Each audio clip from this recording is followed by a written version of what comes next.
Good evening and welcome to the Bearly News, your source for news with a shovel full of satire. I'm your host, Teddy the Bear, and with me tonight, a bear named Teddy. A small-town police chief in Iowa is in trouble for lying to the ATF to acquire machine guns. The department that never had more than 3 officers acquired 90 machine guns. We are not talking about black guns here. We are talking about legitimate, fully automatic, military-grade weapons.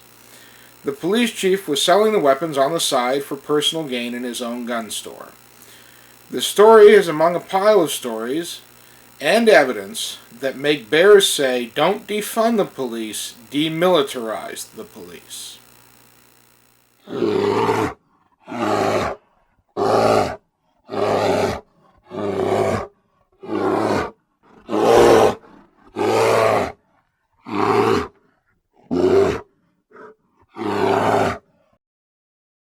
The CDC has removed some statistics relative to gun violence at the behest of gun control activists. Following the previously undisclosed meeting on September 15th with gun control advocates, the CDC chose to align itself more with gun control advocacy by removing the estimated range of defensive firearms uses from their statistics. The range of defensive uses stems from the manner and time period over which the question was asked to survey purposes. On the higher end, the statistic shows more than 2.5 million defensive uses of firearms, a number that is damning to gun control advocacies. This action brought to you by the same CDC that pushed much of the COVID advice that turned out to be complete BS in the long run.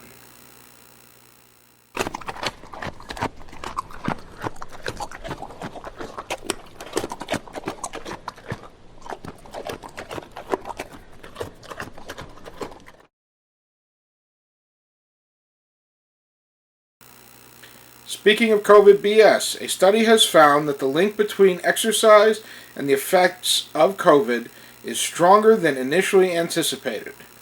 It was found that your chances of having serious illness, hospitalization, or dying of COVID drop drastically as your physical fitness improves.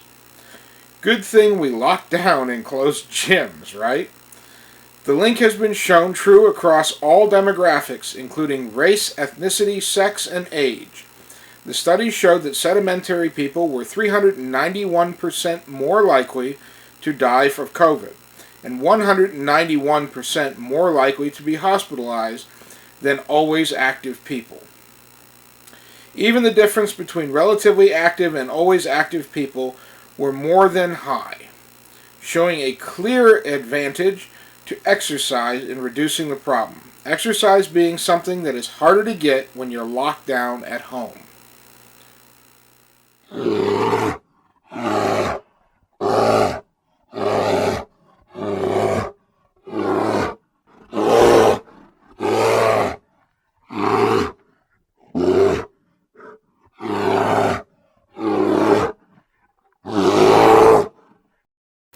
Trump announced a list of things he wants to do if he's elected in 2024. The list was aimed at free speech and making sure we have it. He stated he wants a Bill of Rights for online speech to prevent companies from banning people without explanation. He wants to put an end to censorship under the guise of disinformation or misinformation, to prosecute the government arms that have been controlling narrative by colluding with social media to bury stories and ban people. These are all positive things that bears would hope everyone would like to see enacted. Even if Trump is not elected, we would hope there is a push for more freedom of speech as a backlash to the censorship that has been exposed in recent past.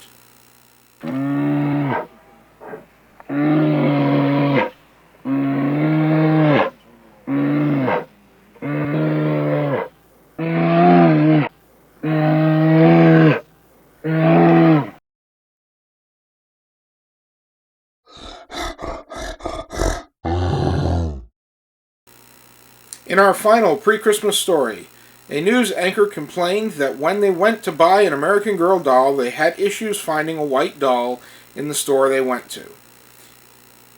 It resulted in an article raging about how much trouble minorities have in finding dolls for their children that look like them, and how horrified some parents are by this fact. We're going to start by saying, we know American Girl makes white dolls, so maybe the local store was out of them or something. Not our concern here. But Bears wanted to point out a couple of things. Children, by and large, don't care that their dolls don't look exactly like them. It's nice when they do, but by and large, they don't care. They just want a toy to enjoy. It is our response to the toys as adults that affect our children and how they perceive things. If we focus on a doll's appearance rather than on play dynamic, we will be training our children to be focused on appearance. As adults, let's take a step back, focus on the fun our children can have with a toy, and if the toy looks like our kids, great. If it doesn't, who cares?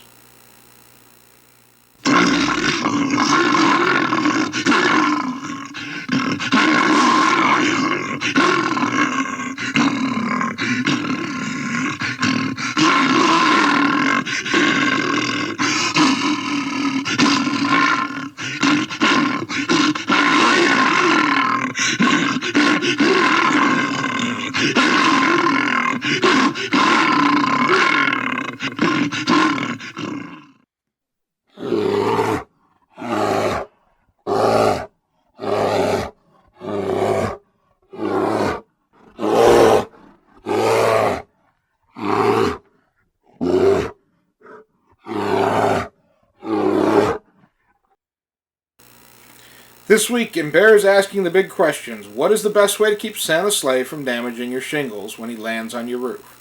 Obviously, it's to keep him off the roof. So the answer to that, the German 12.8 centimeter Flak 40. But if you don't have the musculature to load the 57-pound rounds and fire the weapon rapidly, the US M48 quad mount 50s will work well too. Remember, it is volume of fire that keeps the fat man from sneaking down your chimneys to entice your children with toys. Send Santa running this year with your own anti-aircraft battery. Parents buy all the gifts anyways, or at least that's what my cub tells me. Thank you for watching. Just a reminder, this will be our last installment until after the new year due to holiday travel. Please like, subscribe, comment, share. Grr, and good night.